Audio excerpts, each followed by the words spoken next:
It looks so incredibly beautiful to wear the Maiko's kimono, to wear the hairstyle. Young girls want to look like that. It's like dressing up in Louis XIV costume. It's a very beautiful thing to do. Because they had to wear so many different looks, geikos in the 1960s began to buy their hairstyles. Although wigs are more practical, they still must be combed out and reset every month by one of Guyon's 2 surviving wig makers.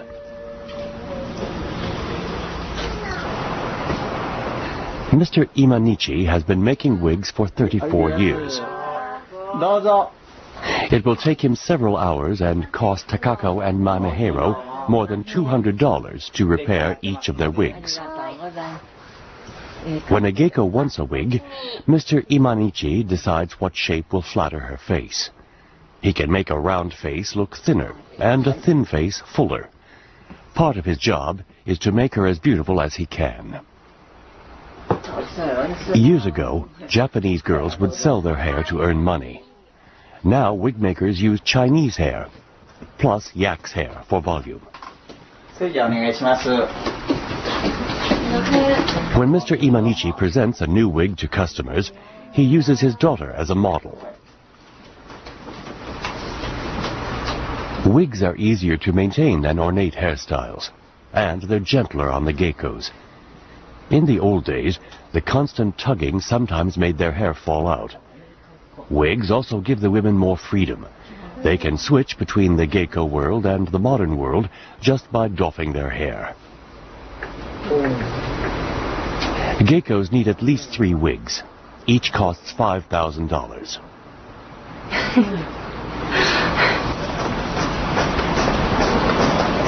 While the modern world has cracked the door to geiko culture, the lifestyle remains a mystery to most of us. The women still live in secluded places, known only to a handful of outsiders. Even the Japanese don't know what goes on behind closed doors. The geikos like it that way. They zealously guard their privacy and never advertise their services.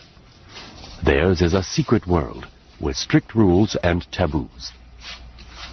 Mamehiro has dedicated her life to the geiko culture.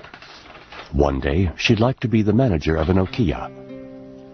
Her dream is to train a young Maiko and make her the star of Gion.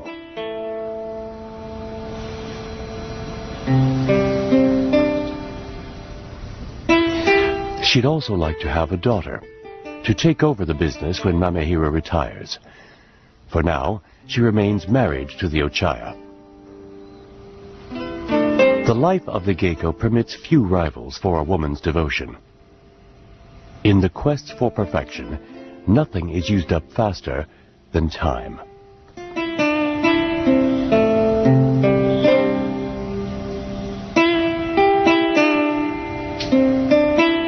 In Japanese culture, the smaller the mouth, the prettier. Mamehiro achieves this illusion by applying dark red lipstick to the inside edges of her mouth. Like the world of the geiko, her perfectly painted face becomes a mask, a barrier between fantasy and reality.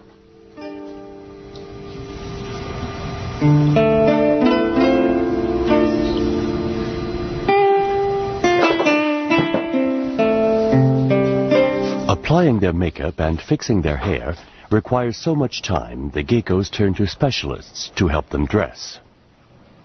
There are also the otokosu, whose job it is to dress the different geiko in Gion. There are 4 otokosu now, and it's like 2 fathers and 2 sons. And this is a very important job because it's very difficult to put on a kimono by oneself, particularly to put it on in the correct way for a geiko.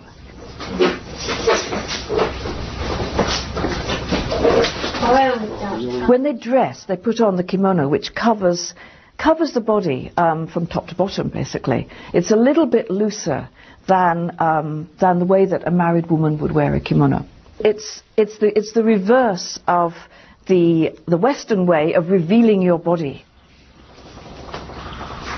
On an average night, Mr. Kojima and the other otokosu dress about 20 geikos, spending less than 5 minutes with each. Every fold and every bow must be placed exactly. The kimono itself must hang just so. Only the otokosu know how to fit a kimono to give each woman the perfect silhouette.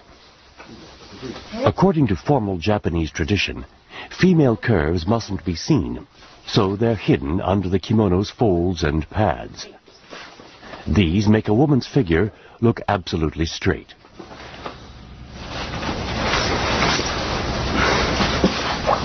The kimono's special belt, the obi, is distinct. On maikos, the wide silk sash almost falls to the floor.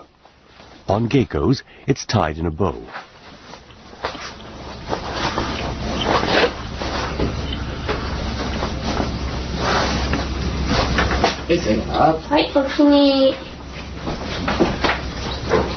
Femininity is expressed by the gentle fold revealing the nape of the neck.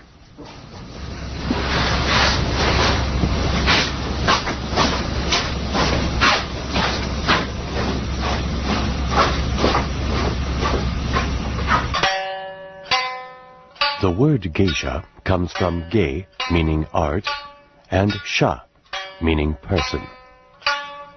Geikos are expected to live up to the name. They're not just charming hostesses. They are talented singers, dancers, and musicians. Since patrons are connoisseurs of the arts, dancing is a highlight of the evening. Tonight, Mamehiro is performing a dance that conjures up the sound of a night snow falling and lovers murmuring. A romantic setting, lit by lanterns that mirrors Geiko culture itself, both mysterious and elegant.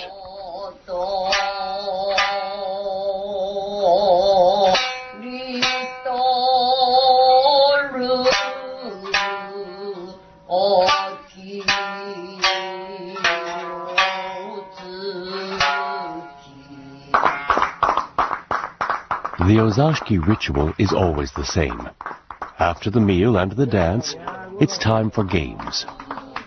The key thing which Japanese men realize when they go to a Geiko party is that everything that goes on there is a game. It's not real life, it's not serious, it's a kind of dream world in which you can go to relax. It's an escape from real life. But when the Geiko flirts with you, she is wearing her white makeup, so you know very well that it is not that she as a person fancies you as a person.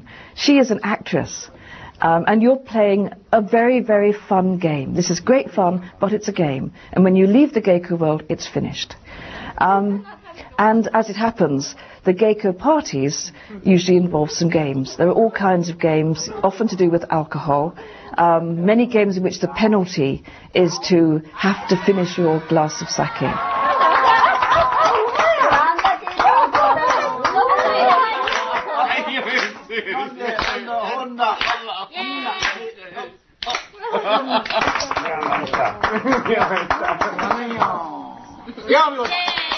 And as the evening progresses and as everybody drinks sake, people get more and more relaxed, and nobody expects the Geiko to be demure and ladylike. Their job is to make sure everybody has fun. One game is to fill a glass of sake to the brim, then pass it from one person to the next. The first to spill a drop must drink the whole thing.